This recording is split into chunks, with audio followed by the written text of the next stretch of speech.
வணக்கம். இன்னைக்கு நம்ம பார்க்க போறது பாத்தீங்கன்னா உடைச்சூத்திய முட்டை குழம்பு எப்படி செய்யறதுன்னு தான் பார்க்க போறோம். வாங்க எப்படி செய்யலாம்னு பார்க்கலாம். அதுக்கு முன்னாடி நம்ம சேனலை நீங்க என்ன சப்ஸ்கிரைப் பண்ணலனா மறக்காம சப்ஸ்கிரைப் பண்ணிட்டு கூடவே இருக்க பெல் ஐகானை கிளிக் பண்ணிக்கோங்க. ஃபர்ஸ்ட் ஒரு வானல் எடுத்துக்கோங்க. அதுல 2 ஸ்பூன் அளவுக்கு எண்ணெய் ஊத்திக்கோங்க.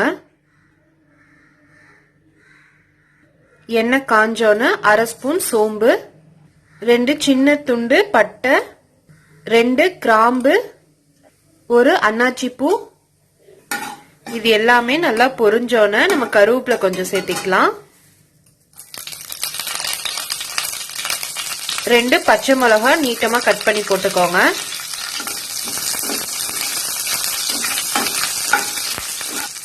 ஒரு 15 சின்ன வெங்காயம் கட் பண்ணி வச்சிருக்கோம், அதை சேர்த்திக்கோங்க. எல்லாத்தையும் நல்லா வதக்கிக்கலாம்.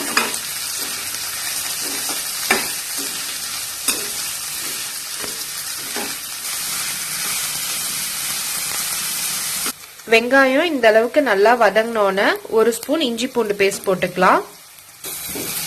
நல்லா வதக்கிக்கோங்க.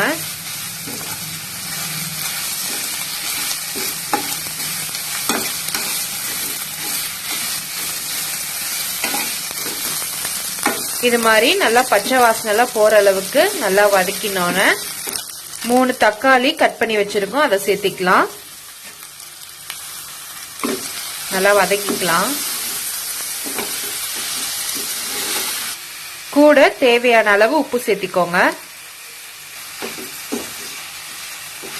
தக்காளி நல்லா வதங்கினோன்னு நம்ம தனி மிளகாய் தூள் 1 ஸ்பூன், மல்லித்தூள் 2 ஸ்பூன், மஞ்சத்தூள் 1/2 ஸ்பூன், கரம் மசாலா ஒரு 1/2 ஸ்பூன், இது எல்லாத்தையும் நம்ம கூட சேர்த்திக்கலாம்.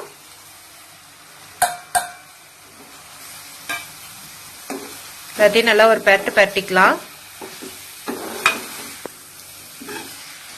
எல்லாத்தையும் நல்லா ஒரு வதக்கிக்கோங்க. இது மாதிரி நல்லா வதக்கணும்னா நம்ம கொஞ்சம் தண்ணி ஊத்திக்கலாம்.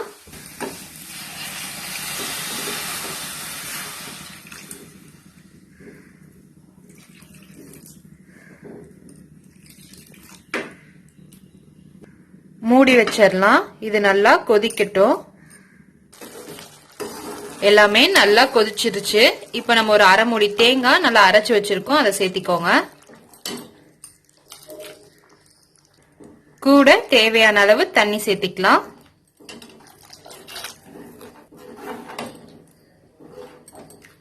உப்பெல்லாம் கரெக்டா இருக்கான்னு பார்த்துட்டு நம்ம இதை மூடி வச்சு ஒரு கொதிக்கட்டும். நல்லா ஒரு கொதி வந்துருச்சு. இப்ப நம்ம முட்டையை உடைச்சு ஊத்திக்கலாம். முட்டையை உடைச்சு ஊத்துறதுக்கு முன்னாடி கண்டிப்பா சிம்ல வச்சுக்கோங்க, இல்லைன்னா அடுப்பை ஆஃப் பண்ணிட்டு கூட முட்டையை உடைச்சு ஊத்திட்டு நம்ம மறுபடியும் ஆன் பண்ணிக்கலாம்.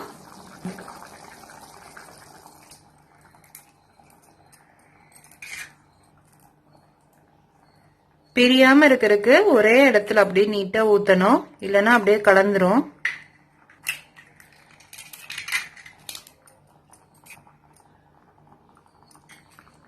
எல்லாத்தையும் உடைச்சு ஊத்தியாச்சு. இப்ப நம்ம 1 நிமிஷம் நம்ம மூடி வச்சிடலாம். அடுப்பு சிம்லயே இருக்கட்டும். அவ்வளவுதான், எல்லாம் நல்லா வெந்துருச்சு. இப்ப நம்ம கருவேப்பிலை கொத்தமல்லி போட்டு அடுப்பு ஆஃப் பண்ணிட வேண்டியதான். அவ்வளவுதான், இப்ப சூப்பரான முட்டை குழம்பு இப்ப ரெடி ஆயிருச்சு. இது மாதிரி நீங்களும் ட்ரை பண்ணி பார்த்துட்டு எப்படி இருக்குன்னு கமெண்ட்ஸ்ல சொல்லுங்க.